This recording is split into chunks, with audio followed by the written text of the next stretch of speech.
Huwag niyo na po kaming hanapin sa mga presinto sapagkat ang inyong mga pulis ay nasa inyo ng mga telepono. Dial 911. Darating ang inyong mga pulis sa loob ng 5 minuto. Lilingkod sa bawat Pilipino at magbibigay ng tamang impormasyon para sa tahimik at maayos na Pilipinas. Police News Network, alagad ng batas, tagapagtaguyod ng balitang pulis, sandigan ng mamamayan, patnubay ng katotohanan. Nakampo Krame, maghahatid ng pinakahuling kaganapan at nagbabagang balita. Ito ang PNN Police News Network. At ngayon, ang inyong mga tagapagbalita. Magandang araw, bagong Pilipinas. Ako ang inyong alagad ng batas, tagataguyod ng balitang pulis. Patrolman Regan Robles mula sa PNP Aviation Security Group. At ngayong araw na Miyerkules, makakasama natin muli bilang special guest co-host si Miss Jehaini Jaira Hernandez, ang former Miss Teen International Grand Winner and Sparkle GMA7 Artist 2023. Magandang umaga po sa iyo, ma'am. Magandang umaga po, sir, at magandang umaga sa ating lahat. Huwag po nating kalimutan i-like, i-follow at i-subscribe ang page ng Philippine National Police, Police Community Affairs and Development Group PCAG Tagapag-Ugnay at Police News Network. Kami po ay maghahatid sa inyo ng tamang balita, kwento ng pulis at serbisyo para sa mamamayan. At ito ang PNP News Online. Ang pangunahing balita ng Police News Network, alagad ng batas, tagataguyod ng balitang pulis.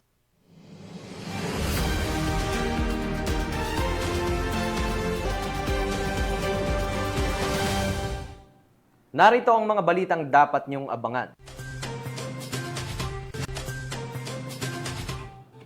Tinatayang 27 milyong pisong halaga ng iligal na droga nasamsam sa Zamboanga City. Lalaki arestado sa pananaksak sa Laila, Bohol. At kauna-una ang kaso ng MDB 4EN Pinaka sa Pilipinas, natuklasan sa Puerto Princesa City.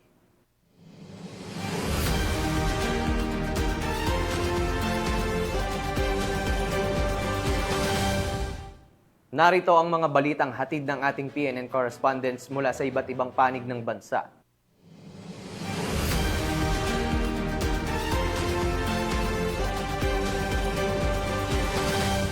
Simulan natin ang balita mula sa bahagi ng Luzon.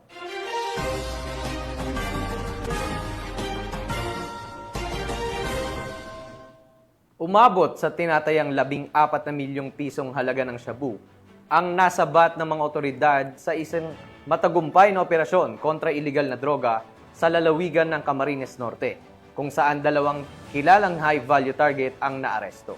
Ang nasabing operasyon ay malinaw na patunay ng kanilang walang sawang kampanya upang sugpuin ang iligal na droga sa rehiyon ng Bicol. Patrolwoman Vanessa Sol sa report.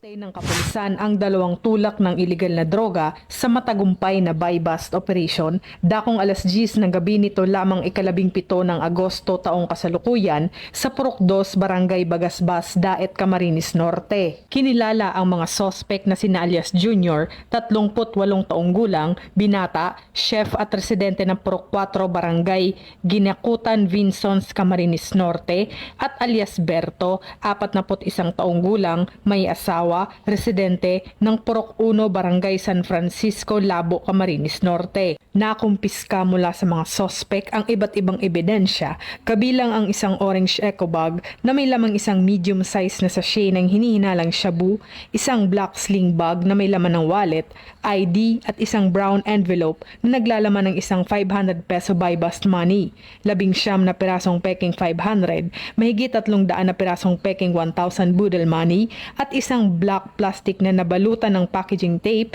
na may 2 malaking sachet ng shabu, isang black backpack na may plastic container na naglalaman ng isang malaking sachet ng hinihinalang shabu at isang sasakyan. Tinatayang nasa 260 gramo ng hinihinalang shabu ang nakumpiska na may katumbas na halagang 14 na milyong piso.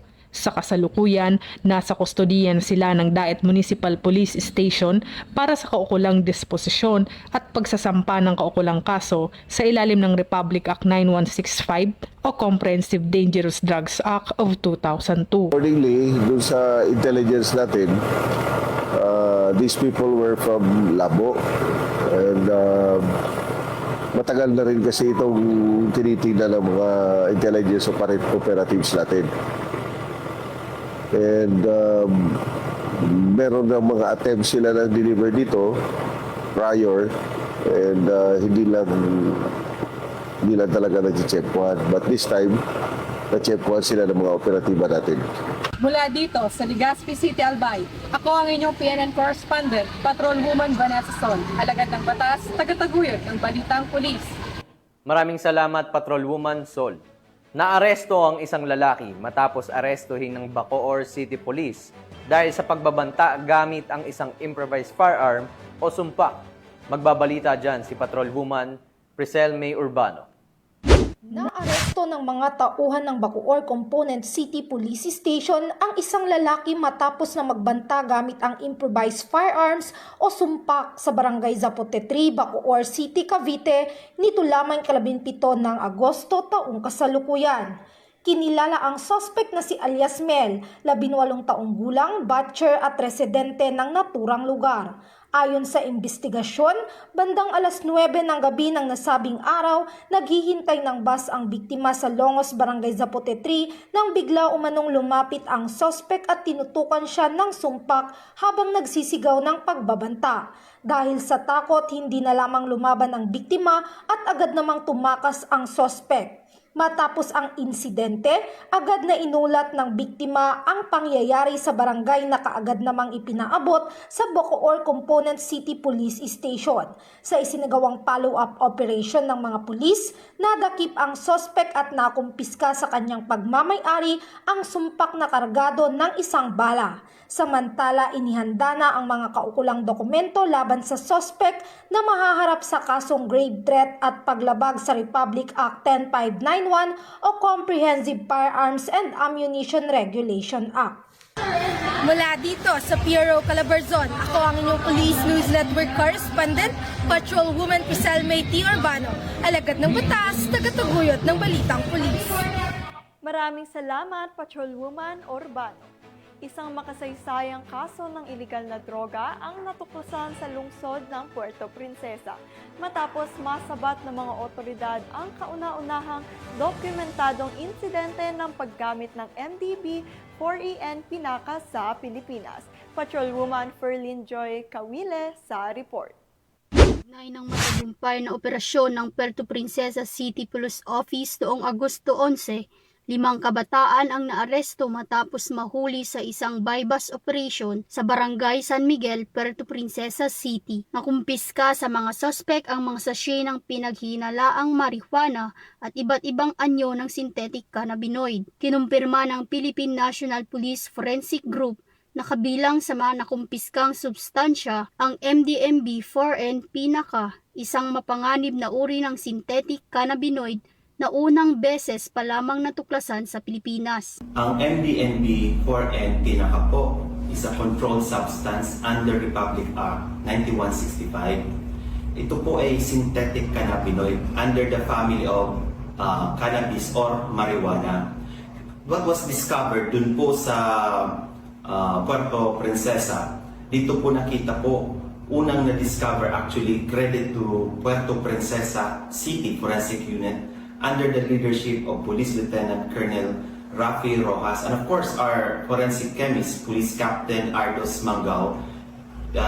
This synthetic cannabinoid was discovered locally. Nagbigay din ng babala ang RFU Mimaropa sa masamang dulot ng synthetic cannabinoid sa ating kalusugan. This MDMB-4N Pinaka, or sinasabi na natin street name Tuklaw, is a very dangerous drug.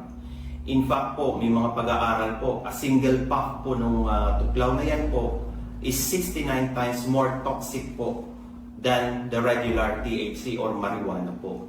So ito pong na-discover po na recent event na 3 individual manifesting seizure or convulsion, makikita po natin doon ang effect nun. And based on report, only on few pups po nangisay po sila or nagkaroon ng seizure. Again, hindi lang po yun ang bad effect. There are studies na meron, it can even cause death din po. Your forensic group, under the strong leadership of our acting director, Police Brigadier General Danilo A. Bacas, he commanded a so-called conference about this newly discovered synthetic cannabinoid. In fact, one of his directive is really to spread the information sa lower ranks and especially sa lower units rather, especially sa public po through different platforms. Rest assured na ang inyong forensic group po will always be strong and will be faithful in its mandate to find truth and justice through science. So again, mabuhay po ang RFU 4B, mabuhay po ang forensic group, at mabuhay po ang bagong Pilipinas po. Ang matagumpay na operasyong ito ay isang patunay na mas pinaigting pa ng kapulisan ang kanilang sinumpaang tungkulin upang masiguro na dito sa bagong Pilipinas ang gusto ng pulis, ligtas ka. Mula dito sa Calapan City, Oriental, Mindoro, ako ang iyong PNN correspondent, Patrolwoman Ferlin Joy Cawile, alagad ng batas, tagataguyod ng balitang pulis. Maraming salamat, Patrolwoman Kawile. Isang mag-live-in partner ang arestado ng kapulisan sa ikinasang bypass operation sa Arengay, La Union, kung saan nakumpiska rin ang mahigit 30,000 pisong halaga ng shabu. Nakatutok dyan si Corporal J.R. Delmendo. Ang dalawang mag-live-in partners ay sinagawang matagumpay na bypass operation na isinagawa ng Arengay Municipal Police Station bandang alas 12:55 ng madaling araw noong Agosto 19, 2025 sa Barangay San Benito Norte, Arengay, La Union. Kinilala ang mga suspect na isang 59 anyos na lalaki, dating driver ng bus, at isang 43 anyos na babae, isang kasambahay. Kapwa sila residente ng San Carlos, Pangasinan. Naaresto sila matapos bentahan ng hinihinalang shabu ang isang undercover na pulis. Narekobre mula sa kanila ang 2 sachet ng hinihinalang shabu na tumitimbang ng tinatayang 5 gramo at may kabuuang halagang 34,000 pesos. Bukod sa droga, nakumpiska rin ang 2 cellphone, 10 piraso ng 1,000 peso bill budol money na ginamit bilang buy-bust money at isang motorsiklo. Naharap ngayon ang mga sospek sa kasong paglabag sa Republic Act 9165 o ang Comprehensive Dangerous Drugs Act of 2002.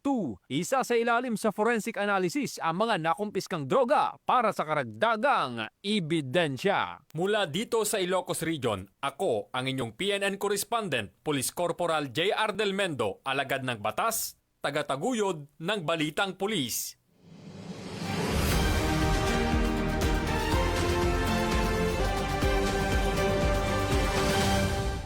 Sa ikinasang bypass operation ng Bataan PNP, isang mag-ina ang naaresto sa barangay Katani, Hermosa matapos makumpiskahan ng iligal na droga at baril na may kabuuang halagang mahigit 2 milyong piso. Patrolwoman Gilly Peña sa report. Na naaresto ng mga operatiba ng Bataan PNP ang mag-ina na nahulihan ng mahigit 2 milyong pesong halaga ng hinihinalang shabu at isang iligal na baril sa kinasang bypass operation sa barangay Kataning, Hermosa, Bataan. Kinilala ni Police Colonel Marites A. Salvadora, Provincial Director ng Bataan Police Provincial Office, ang mga naarestong suspect na sina alias Mona, 60 anyos, at kanyang anak na si alias Omar, 30 anyos, kapwa residente ng Barangay Apollo, Orani, Bataan. Ayon sa ulat, ikinasa ng pinagsanib na puwersa ng Hermosa Municipal Police Station, Bataan Provincial Drug Enforcement Unit, Bataan Provincial Intelligence Unit, katuwang ang Philippine Drug Enforcement Agency ng Regional Office 3, ang bypass operation matapos makumpirma ang ilegal na gawain ng mga suspect. Nasamsam mula sa kanila ang isang sachet ng hinihinalang shabu na ibinenta sa isang pusher buyer kapalit ng 4,000 pesos na mark money. Sa isinagawang protective search, na-recover mula kay alias Mona ang 2 malalaking knot-tied plastic sachets na naglalaman ng tinatayang 305 gramo ng hinihinalang shabu na may standard drug price na 2,074,000 pesos. Samantala, nakumpiska naman mula kay Omar ang isang caliber 38 revolver. Nahaharap ang mga suspect sa kasong paglabag sa RA 9165 o ang Comprehensive Dangerous Drugs Act of 2002. Samantala si alias Omar ay nahaharap din sa kasong paglabag sa RA 10591 o ang Comprehensive Firearms and Ammunition Regulation Act. Kasalukuyang nasa kustodiya ng Hermosa MPS ang mga nahuling suspect. Binigyang diin ng Bataan PNP na patuloy nilang paiigtingin ang kampanya laban sa kriminalidad sa buong lalawigan, alinsunod sa direktiba ni Police Brigadier General Ponce Rogelio I. Peñones Jr., Regional Director ng Police Regional Office 3. Nananawagan din ang mga otoridad sa publiko na manatiling mapagmatsyag at agad na iulat ang anumang kahina-hinalang kilos na maaaring makatulong sa paglaban sa krimen at iligal na droga sa komunidad. Mula dito sa Gitnang Luzon, ako ang inyong PNN correspondent, Patrolwoman Julie Advicola Peña, alagad ng batas, tagataguyod ng Balitang Pulis. Maraming salamat, Patrolwoman Peña. 3 individual na sangkot sa pang-hold up ang nasa kote ng mga operatiba ng Southern Police District sa Taguig City. Ang report mula kay Patrolwoman Ivy Corporal. Nasa kote ng mga operatiba ng Southern Police District ang 3 lalaking sospek na sangkot sa pang-hold up sa isinagawang spot operation sa C5 Road Tunnel Market sa Taguig City. Kinilala ang mga naarestong sospek na sina alias Wally, 20 anyos, alias Judel, 31 anyos at alias Mark, 20 anyos. Nakumpiska mula sa mga sospek ang nakaw na cellphone, patalim, motorsiklo at iba pang gamit sa krimen. Nakatakas naman si alias Renzo na kasamahan ng 3 na patuloy na tinutugis ng pulisya. Dinala naman ang mga sospek at ang mga nakumpiskang ebidensya sa tanggapan ng District Special Operation Unit para sa dokumentasyon at sasampahan sila ng kaukulang kaso. Mula dito sa Camp Bagong Diwa, Bikutan, Taguig City, ako po ang inyong PNN correspondent, Patrolwoman Ivy Corporal, alagad ng batas, tagataguyod ng Balitang Pulis. Maraming salamat, Patrolwoman Corporal.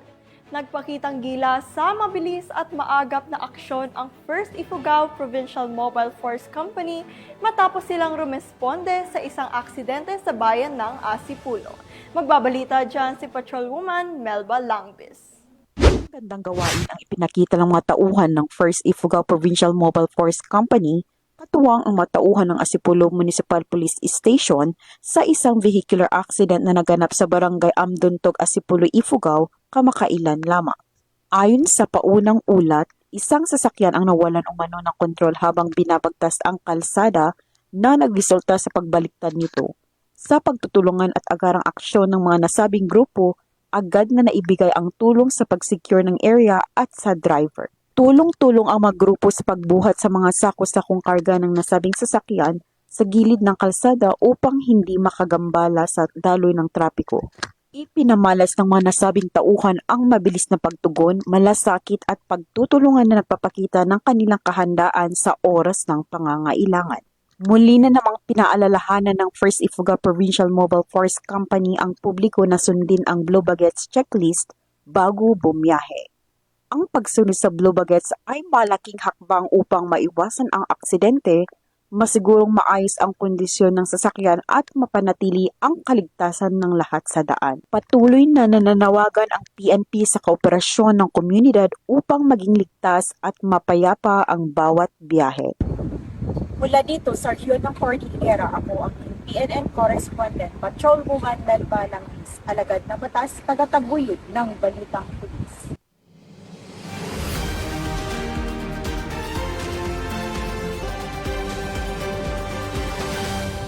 Tunghayan naman natin ang mga balita mula sa Visayas.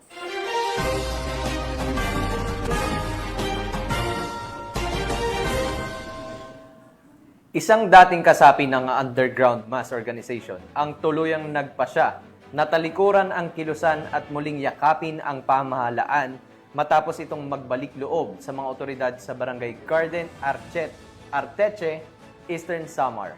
Kusa itong lumapit ang mga individual sa mga tauhan ng PNP at lokal na pamahalaan upang magpahayag ng pagsuko at hangarin na mamuhay ng mapayapa kasama ang kanyang pamilya.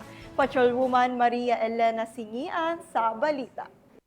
Kasan, nakikibaka at kusang nagbalik loob sa pamahalaan ng isang miyembro ng underground mass organization sa Barangay Garden, Arteche, Eastern Samar.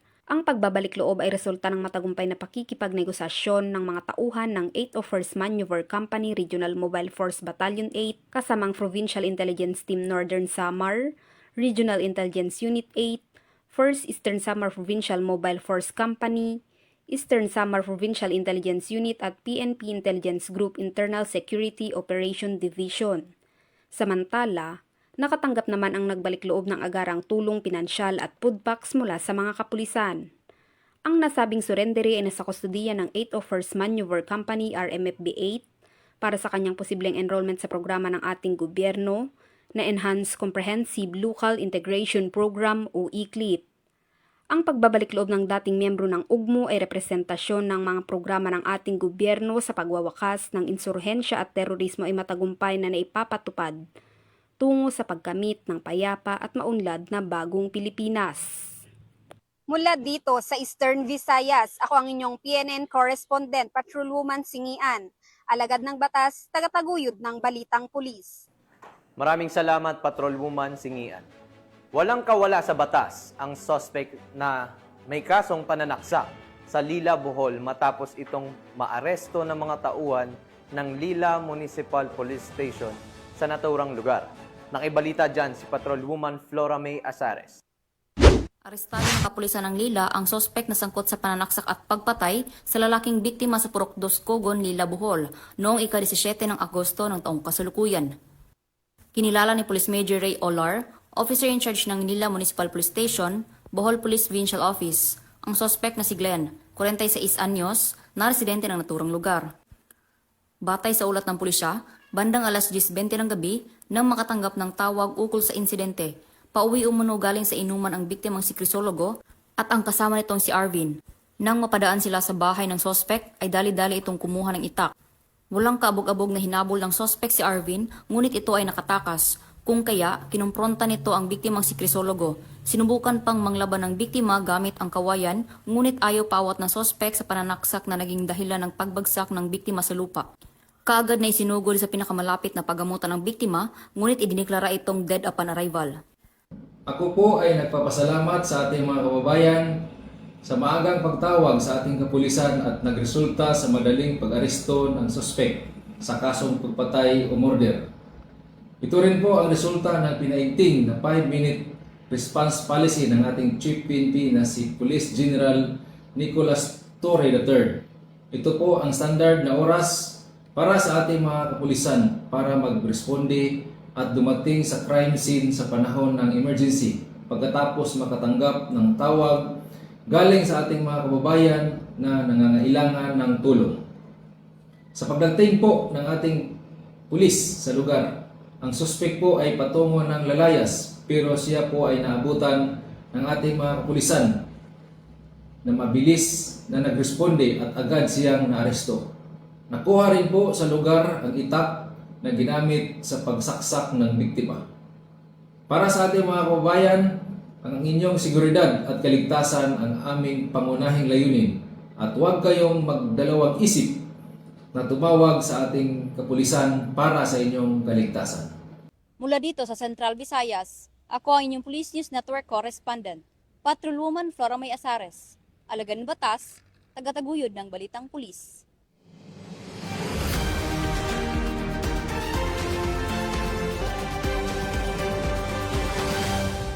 Narito naman ang mga balita mula sa bahagi ng Mindanao.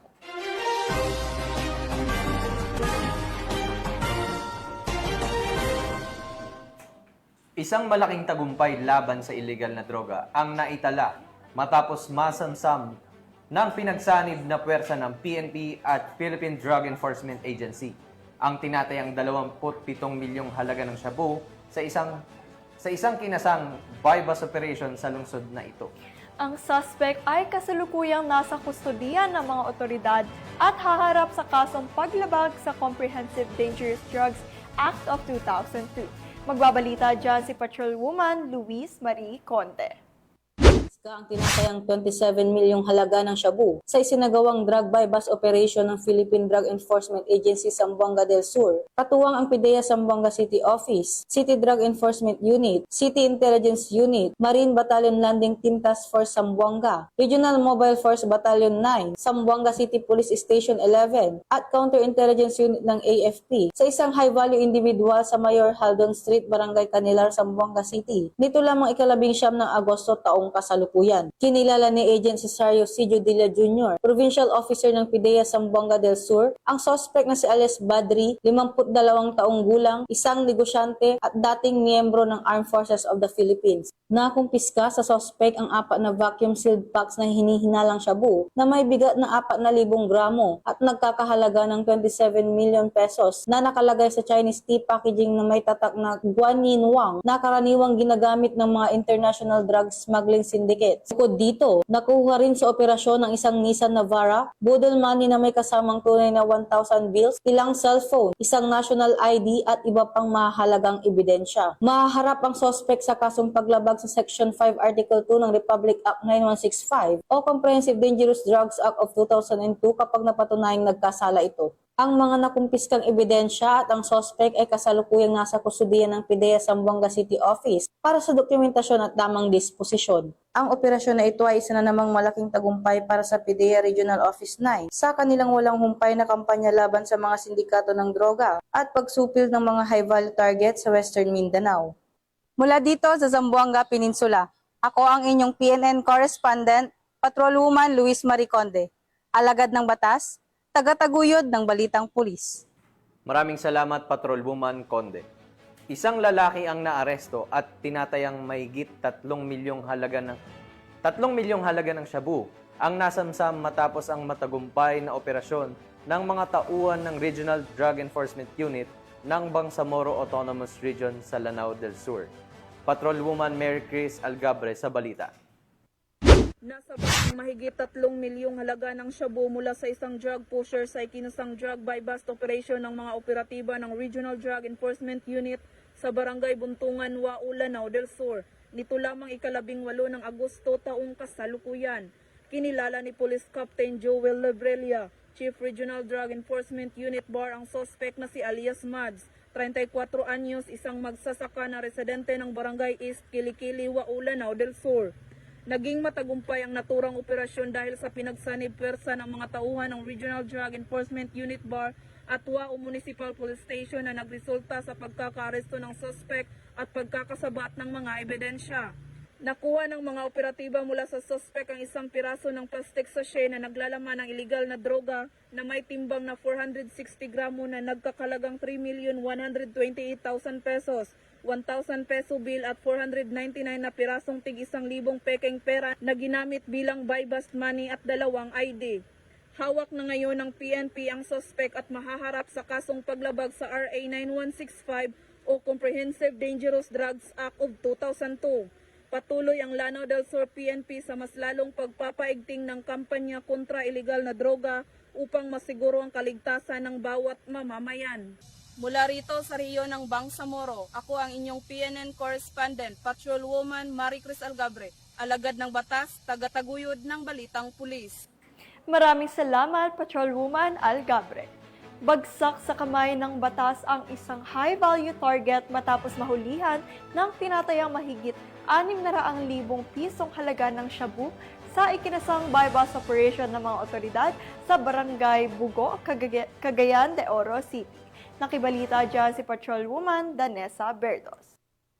Arestado ang isang high-value target sa ikinasang joint buy-bust operation ng PIDEA 10 at mga operatiba ng Cagayan de Oro City PNP sa Barangay Bugo, Cagayan de Oro City, Misamis Oriental. Kinilala ang suspect na si alias Anjo, 51 taong gulang, lalaki, may asawa at residente ng nasabing lugar. Sa ikinasang operasyon ng mga operatiba ay nakumpiska ang mga pakete ng hinihinalang shabu na may bigat na 100 gramo at may standard drug price na 680,000 pesos, isang 500 peso bill na ginamit bilang buy-bust money at iba pang mga non-drug items. Ang suspect ay mahaharap sa kasong paglabag sa RA 9165 o Comprehensive Dangerous Drugs Act of 2002. Mula dito sa Camp Capistrano, Gusa, Cagayan de Oro City, ako ang inyong Police News Network correspondent, Patrolwoman Vanessa Berdos, alagad ng batas, tagataguyod ng balitang pulis. Maraming salamat, Patrolwoman Bertos.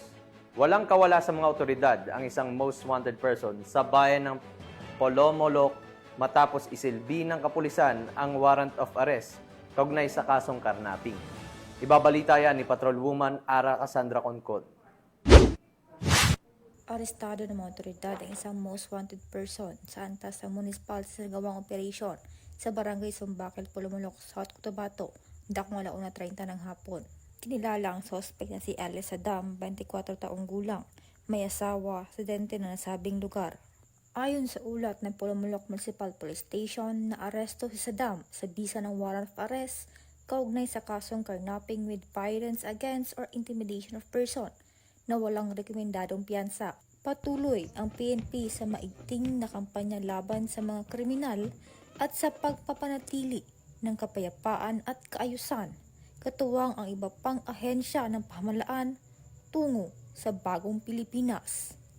Mula dito sa Rehiyon 12, ako ang yung PNN correspondent, Patrolwoman Ara Cassandra Concon, alagad ng batas, tagataguyod ng balitang pulis. Maraming salamat, Patrolwoman Concon. At para sa huling balita upang labanan ang paglaganap ng maling impormasyon sa social media at iba pang plataforma, nagsasagawa ang Police Regional Office 11 ng isang anti-fake news consultative forum sa lungsod ng Davao. Yan ang balitang hatid ni Patrolwoman June Marie Joy Rupin. Nitong Agosto 19, ang Anti-Fake News Consultative Forum na pinangunahan ng Police Regional Office 11 sa Camp Sergeant Quintin Emercido, Davao City. Layunin ng forum na pagtibayin ang ugnayan ng mga pangunahing ahensya ng gobyerno, kasundaluhan at media sa pagtugon sa lumalalang isyu ng fake news at cybercrime. Dumalo sa nasabing forum ang mga kinatawan mula sa National Bureau of Investigation, 10th Infantry Division ng Philippine Army, Davao Security and Press Corps at mga media partners mula sa iba't ibang bahagi ng rehiyon. Ang pagkakaroon ng bukas ng konsultasyon at diskusyon ay nagbibigay daan upang maibabahagi upang maibahagi ng bawat sektor ang kani-kanilang karanasan, pananaw at hamon na kinakaharap sa usapin ng maling impormasyon. 3 pangunahing paksa ang tinalakay sa forum: media and information literacy, ethical information sharing, at ang mga hamon sa cybercrime investigation. Binigyang diin sa diskusyon ang kahalagahan ng pagpalaganap ng tamang impormasyon sa panahon ng digital age, kung saan mabilis kumakalat ang maling balita sa social media. Ang nasabing forum ay bahagi ng patuloy na inisyatibo ng Police Regional Office 11 upang suportahan ang kampanya ng pambansang pamahalaan laban sa maling impormasyon at cybercrime. Inaasahang magpatuloy ang ganitong mga kooperasyon upang mapanatili ang kaayusan at katotohanan sa pagpabahagi ng impormasyon sa rehiyon. Mula dito sa Police Regional Office 11, ako ang inyong PNN correspondent, Patrolwoman June Mary Joy Rupin, alagad ng batas, tagataguyod ng balitang pulis.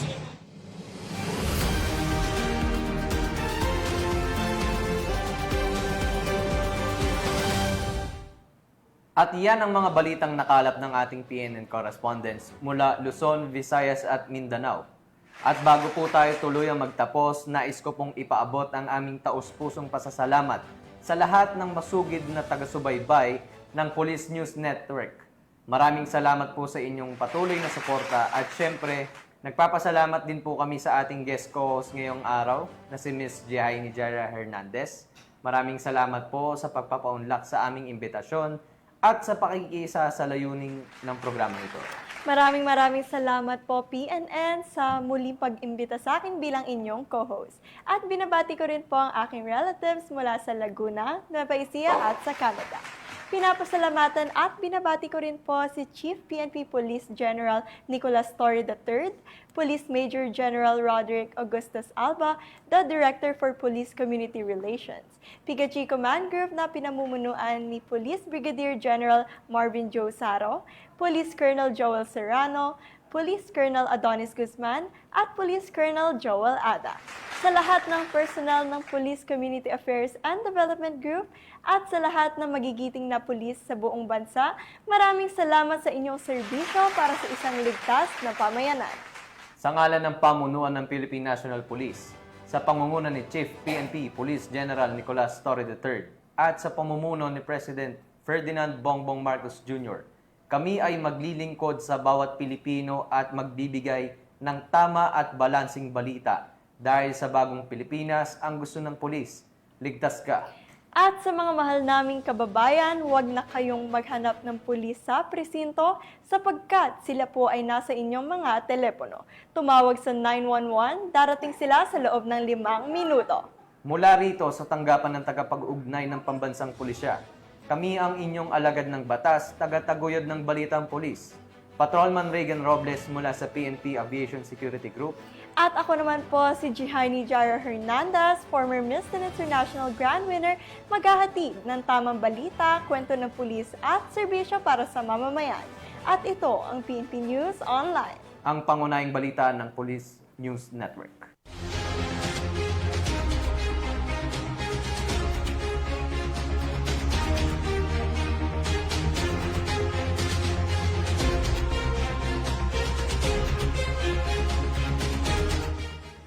Police News Network, alagad ng batas, tagapagtaguyod ng balitang pulis.